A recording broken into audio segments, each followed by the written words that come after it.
दोस्तों नमस्कार, ये है मार्गदर्शन फॉर सिविल सर्विसेज। मैं अनुराग चौधरी। दोस्तों जीएस दृष्टि सामान्य विज्ञान के अंतर्गत आज की वीडियो में आप पढ़ेंगे जीव विज्ञान के महत्वपूर्ण प्रश्नों का भाग 2, जिसमें आज की वीडियो में आप जंतु जगत के प्रमुख संघ एवं उनकी विशेषताएं, मछलियों के नाम से समानता रखने वाले विभिन्न जीव, भिन्न नामों वाले वास्तविक मछलियां, जलीय स्तनपायी जीव, प्रमुख स्तनधारी एवं महत्वपूर्ण जीवों के वैज्ञानिक नाम के बारे में जानेंगे, जो आपके आगामी परीक्षाओं के लिए बहुत ही उपयोगी हैं। तो आइए शुरू करते हैं आज का वीडियो। सभी परीक्षाओं के सामान्य अध्ययन के लिए उपयोगी और महत्वपूर्ण जीव विज्ञान के महत्वपूर्ण प्रश्नों का भाग 2। आइए दोस्तों, सबसे पहले जंतु जगत के प्रमुख संघों के बारे में जान लेते हैं। देखिए, पहला महत्वपूर्ण संघ जो है जंतु जगत का, वो है पोरीफेरा या छिद्र धारक संघ। इसकी विशेषताएं क्या हैं दोस्तों? पोरीफेरा संघ के जो जंतु होते हैं उसमें असंख्य छिद्र युक्त शरीर होता है, यानी उनके शरीर में असंख्य छिद्र होते हैं। शरीर में इनके अस्पंज गुहा होती है और इनको अन्य नाम अस्पंज भी कहा जाता है। और पोरीफेरा संघ के जंतुओं का जो उदाहरण है उसमें साइकान और स्पांजिला आते हैं। दूसरा संघ है सीलेंट्रेटा या निडेरिया संघ। दोस्तों सीलेंट्रेटा या निडेरिया ये जलीय जंतु होते हैं। भोजन पकड़ने के लिए ये मुख के चारों ओर धागे जैसी संरचना, जिनको टेंटिकल्स कहा जाता है, वो बना लेते हैं। और सीलेंट्रेटा संघ में देखिए मूंगा, हाइड्रा, जेलीफिश और सी एनीमोन आदि जंतु आते हैं। तीसरे संघ पर आते हैं दोस्तों। ये देखिए, जंतु जगत का जो तीसरा महत्वपूर्ण संघ है वो है टीनोफोरा। देखिए, टीनोफोरा जो संघ है, इसके जंतुओं की विशेषताएं क्या हैं दोस्तों? टीनोफोरा संघ में सिलेंट्रेटा से गहन संबंध होता है और इसमें कंघी जैसे चलांग होते हैं, यानी चलने के लिए कंघी जैसे अंग होते हैं टीनोफोरा संघ में। और इसमें जो टीनोफोरा संघ के जंतु हैं अधिकांशतः पारदर्शी होते हैं। इसमें समुद्री अखरोट और काम्बजेली प्रमुख जंतु हैं। चौथा जो संघ है जंतु जगत का, वो है प्लेटीहेल्मिन्थीज। प्लेटीहेल्मिन्थीज संघ के जंतुओं की प्रमुख विशेषताएं क्या हैं? देखिए दोस्तों, ये देह गुहा रहित 3 स्तरीय शरीर इनमें होता है। और प्लेटीहेल्मिन्थीज संघ के जंतुओं का चपटा शरीर और ये उभयलिंगी होते हैं। इनमें पाचन तंत्र अविकसित होता है और उत्सर्जन के लिए इसमें फ्लेम कोशिका होती है। प्लेनेरिया, लीवर फ्लूक आदि प्लेटीहेल्मिन्थीज संघ के प्रमुख जंतु हैं। पांचवा जो महत्वपूर्ण संघ है इसके बारे में जानते हैं। इसका नाम है दोस्तों, पांचवा जो संघ है एस्केल्मिन्थीज। देखिए, एस्केल्मिन्थीज संघ के जंतुओं की विशेषताएं क्या हैं? तो ये लंबे बेलनाकार अखंडित कृमि होते हैं। इनमें स्पष्ट आहार नाल होता है। नर छोटा और मादा बड़ी होती है और इनमें उत्सर्जन की प्रक्रिया प्रोटोन फ्रीडिया के द्वारा होती है। और एस्केल्मिन्थीज संघ के जो जंतु होते हैं एक लिंगी होते हैं, लेकिन इनका आंतरिक निषेचन होता है। इसमें मुख्य रूप से एस्केरिस यानी गोल कृमि, थ्रेड वर्म, बुचरेरिया यानी फाइलेरिया के कृमि शामिल होते हैं। छठवां जो संघ है वो है एनेलिडा संघ। और आप जानते हैं एनेलिडा संघ, हम जानते भी हैं कि केचुआ, जोक इसमें एनेलिडा संघ के प्रमुख जंतु हैं। इन जंतुओं की विशेषताएं ये होती हैं कि लंबा, द्विपार्श्व, सममित तथा कई खंडों में बटा शरीर होता है। उत्सर्जन के लिए एनेलिडा संघ के जंतुओं में वृक्क होता है और काइटिन से बने सीटी द्वारा इनका प्रचालन होता है। सामान्यतः एनेलिडा संघ के जंतु त्वचा द्वारा श्वसन करते हैं और ये एक लिंगी और उभयलिंगी दोनों होते हैं, जैसे केचुआ, जोंक और नेरिस आदि। सातवां जो महत्वपूर्ण संघ है दोस्तों वो है आर्थ्रोपोडा संघ।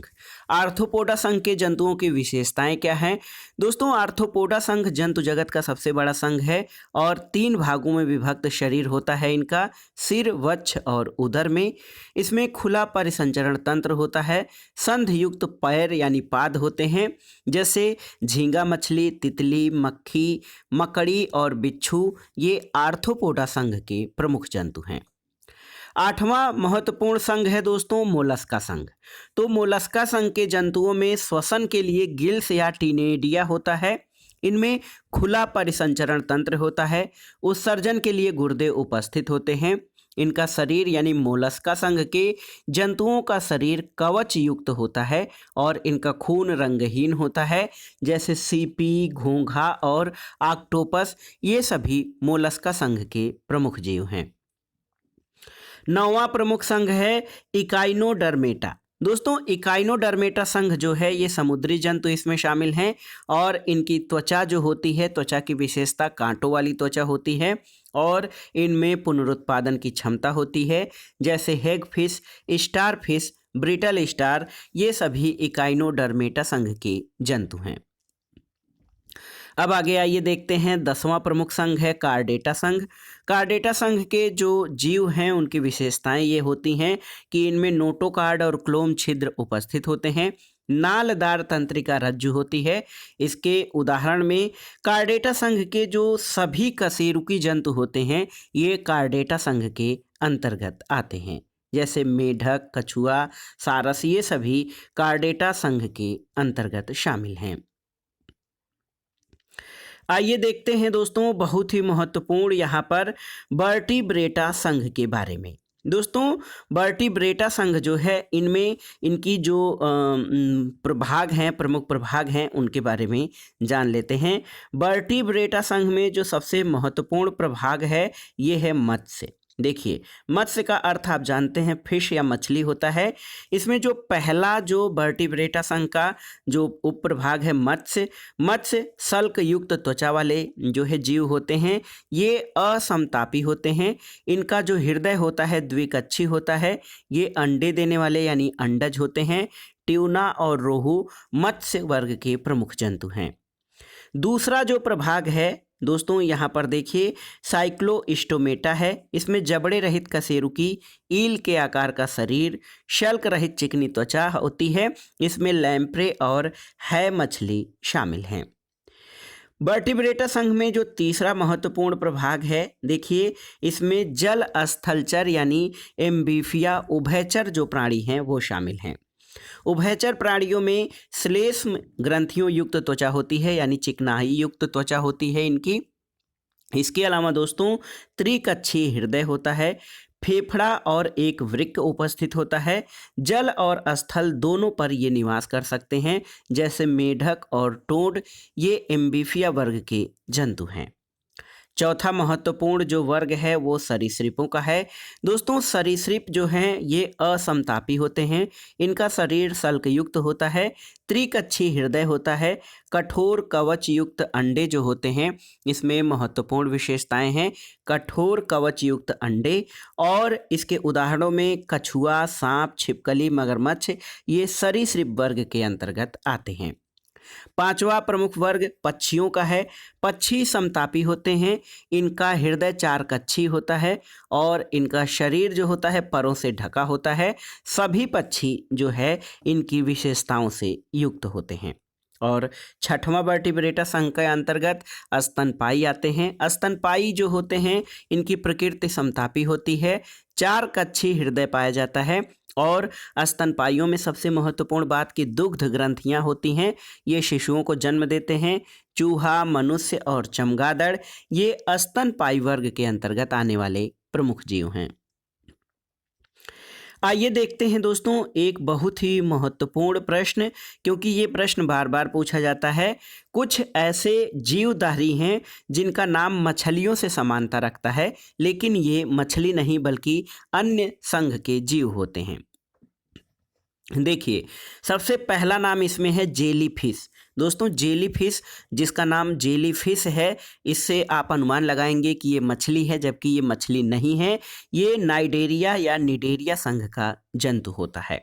स्टारफिश, ये भी मछली या मत्स्य वर्ग के अंतर्गत शामिल नहीं बल्कि इकाइनोडर्मेटा संघ के अंतर्गत शामिल है। सिल्वर फिश, ये दोस्तों सिल्वर फिश जो होता है ये मछली नहीं बल्कि एक कीट है जो आर्थ्रोपोडा संघ के अंतर्गत है। कटल फिश, ये भी फिश नहीं है, मोलस्का संघ के अंतर्गत शामिल है। हेग फिश दोस्तों, ये साइक्लोस्टोमेटा संघ के अंतर्गत आता है। और एक देखिए डेविल फिश, डेविल फिश ये ऑक्टोपस जिसको कहते हैं दोस्तों, ये मोलस्का संघ के अंतर्गत आता है। क्रेफिश ये भी मछली नहीं है, बल्कि ये आर्थ्रोपोडा संघ के अंतर्गत आता है। और रेजर फिश ये मोलस्का संघ के अंतर्गत शामिल जीव है। तो ये कुछ ऐसे जीव हैं जो बार बार परीक्षाओं में पूछे जाते हैं। इनके नाम मछलियों से समानता रखते हैं, यानी मत्स्य वर्ग से समानता रखते हैं, लेकिन ये अन्य संघ के जंतु होते हैं। आइए देख लेते हैं सरीसृपों से जुड़े हुए प्रमुख तथ्यों को। देखिए, घोंसला बनाने वाला सांप कौन सा है? तो किंग कोबरा है। विश्व की एकमात्र छिपकली जो जहरीली होती है ये है गीला मांस्टर हिलोडर्मा नाम है इसका। संसार का सबसे जहरीला सांप कौन सा होता है? तो ये हाइड्रोफिश नामक समुद्री सांप दुनिया का सबसे जहरीला सांप है। जमीन पर रहने वाला सबसे जहरीला सांप कौन सा है? तो ये है इनलैंड ताइपन। ये जमीन पर रहने वाला सबसे जहरीला सांप है। बिल बनाने वाली छिपकली कौन सी है? तो ये मुबैया या स्किंक इसको कहा जाता है, जो कि बिल बनाने वाली छिपकली है। और देखिए, सरीसृपों का युग किसे कहा जाता है? तो मीसोजोइक युग जो है इसे सरीसृपों का युग कहा जाता है। आइए देख लेते हैं दोस्तों पक्षी वर्ग से संबंधित महत्वपूर्ण परीक्षोपयोगी तथ्यों को। देखिए, सबसे बड़ा जीवित पक्षी कौन सा है? तो ये है आपका शुतुरमुर्ग। सबसे छोटा पक्षी हमिंग बर्ड है। उड़ न सकने वाला पक्षी तो कीवी और एमू दोस्तों ये उड़ न सकने वाले पक्षी हैं। सबसे तेज उड़ने वाला पक्षी कौन सा है? तो ये पेरेग्रीन फाल्कन है। अगला है दोस्तों सबसे तेज उड़ने वाला पक्षी, तो पेरेग्रीन फाल्कन हो जाएगा ये।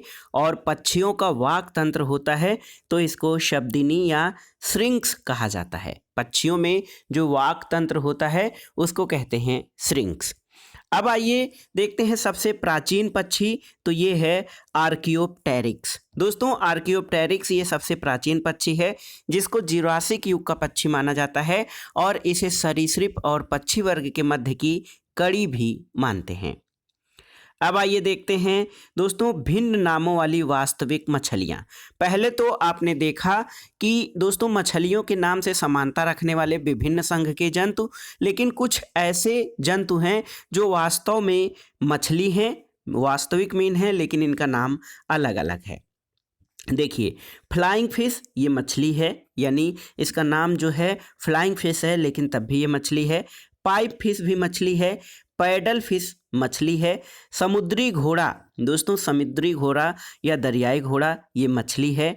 डॉग फिश मछली है। और इसके अलावा देखिए कैट फिश, ग्लोब फिश और गोल्ड फिश ये सभी भिन्न नामों वाली मछलियां हैं आपकी। अब परीक्षाओं की दृष्टि से प्रश्नों को देख लेते हैं। 4 कक्षीय हृदय वाला सरीसृप कौन सा है? तो ये है आपका मगरमच्छ।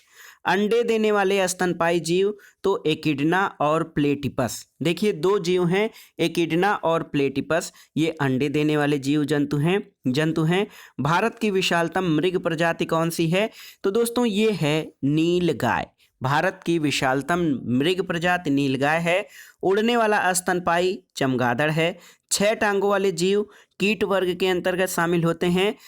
किस जीव का रक्त सफ़ेद होता है? तो ये तिलचट्टा है। ठोस मूत्र उत्सर्जित करने वाला जीव तो ये कंगारू रैट है। कुनैन किससे प्राप्त होती है दोस्तों? देखिए कुनैन सिनकोना की छाल से मिलती है। मानव निर्मित अनाज कौन सा है? तो ये ट्रिटिकेल है, जो गेहूं और राई की संकर प्रजाति है। ट्रिटिकेल गेहूं और राई द्वारा जो है क्रॉस की गई प्रजाति है, जो कि मानव निर्मित है। अफीम पोस्ता पौधे का कौन सा भाग होता है? तो अफीम पोस्ता पौधे का अधपका फल होता है। अफीम के पौधे से उत्पाद हैं कौन सा? तो नोस्कापीन, मार्फिन और हेरोइन दोस्तों ये अफीम के पौधे से प्राप्त होने वाले विभिन्न उत्पाद हैं। आइए कुछ जलीय स्तनपायियों के बारे में जान लेते हैं, जो महत्वपूर्ण तथ्य हैं जलीय स्तनपायियों के बारे में। दोस्तों ब्लू व्हेल जो है, देखिए नीली व्हेल दुनिया का विशालतम स्तनपायी जीव है। स्पर्म व्हेल ये विशालतम दांत वाली व्हेल है। समुद्री शेर ये भी स्तनपायी है। समुद्री गाय दोस्तों ये समुद्री जलीय स्तनपायी है। डॉल्फिन भी स्तनपायी जलीय जीव है। इसके अलावा दोस्तों वालरस और सील या फोका ये जलीय स्तनपायी जीवों के उदाहरण हैं। तो देखिए, ब्लू व्हेल, स्पर्म व्हेल, समुद्री सील या फोका, वालरस, डॉल्फिन और समुद्री गाय ये सभी जलीय स्तनपायी जीवों के उदाहरण हैं। आइए मैमेलिया यानी स्तनधारी वर्ग के जंतुओं के बारे में जान लेते हैं।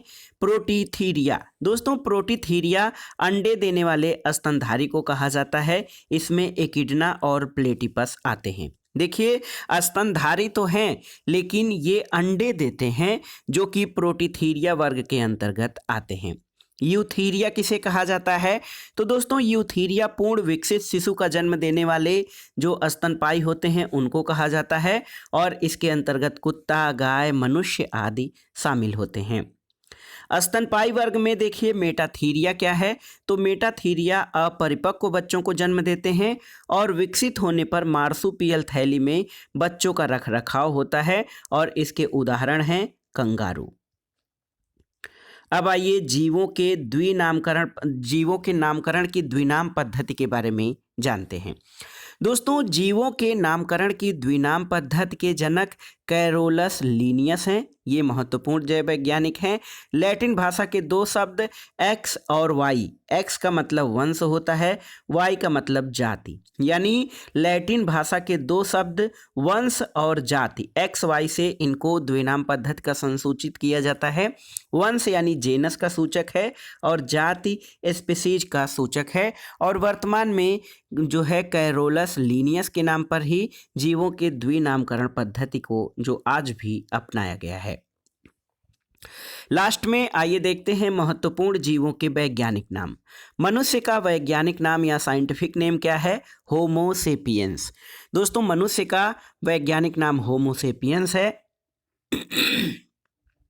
गाय का जो वैज्ञानिक नाम है वासटारस। याद रखिए, गाय का वैज्ञानिक नाम वासटारस है। इसके अलावा बिल्ली का जो वैज्ञानिक नाम है, साइंटिफिक नेम फेलिस कैटस। याद रखिएगा, फेलिस कैटस बिल्ली का जो है वैज्ञानिक नाम है। कुत्ते का वैज्ञानिक नाम कैनिस लूपस फैमिलियारिस, ये कुत्ते का वैज्ञानिक नाम है। घरेलू मक्खी या जो मक्खी है, इसका जो वैज्ञानिक नाम है दोस्तों मस्का डोमेस्टिका। बहुत ही महत्वपूर्ण है और आसान भी है। मस्का डोमेस्टिका घरेलू मक्खी का वैज्ञानिक नाम है। शेर का आप जानते हैं, शेर का वैज्ञानिक नाम पैंथेरा लियो है। आम का बहुत छोटे से हम लोग जानते हैं, 6वीं 7वीं कक्षा में हम लोगों को याद कराया गया था। आम का वैज्ञानिक नाम मैंजीफेरा इंडिका या मैंजीफेरा इंडिका आम का वैज्ञानिक नाम है। मोर का वैज्ञानिक नाम पाओ क्रिस्टेटस है। धान का ओराइजा सटाइवा। देखिए, ओराइजा सैटिवा या ओराइजा सटाइवा धान का वैज्ञानिक नाम है। गेहूं का वानस्पतिक के वैज्ञानिक नाम है ट्रिटिकम एस्टिवम। याद रखिएगा, ट्रिटिकम एस्टिवम जो है गेहूं का वानस्पतिक नाम है। चना का वानस्पतिक या वैज्ञानिक नाम साइसर एरिटिनम है। बहुत ही महत्वपूर्ण है, साइसर एनिटिनम। और मटर का पाइसम सैटिवम। देखिए, दो नाम देखिए दोस्तों, धान का ओराइजा सटाइवा और मटर का पाइसम सैटिवम पाइसम सैटिवम दोस्तों, ये है मटर का वैज्ञानिक नाम, जिसको हम यानी PEA मटर कहते हैं। तो ये था आज का वीडियो, जीव विज्ञान के महत्वपूर्ण प्रश्नों का दूसरा भाग, जो आपके विभिन्न प्रतियोगी परीक्षाओं के सामान्य ज्ञान और सामान्य अध्ययन के जीव विज्ञान खंड के लिए बहुत ही उपयोगी है। आप इन प्रश्नों को तैयार कर लीजिएगा। वीडियो आपको कैसा लगा हमें कमेंट बॉक्स में ज़रूर बताइएगा। वीडियो को लाइक करें, शेयर करें और इस चैनल मार्गदर्शन फॉर सिविल सर्विसेज को सब्सक्राइब करें। वीडियो देखने के लिए धन्यवाद दोस्तों। नमस्कार।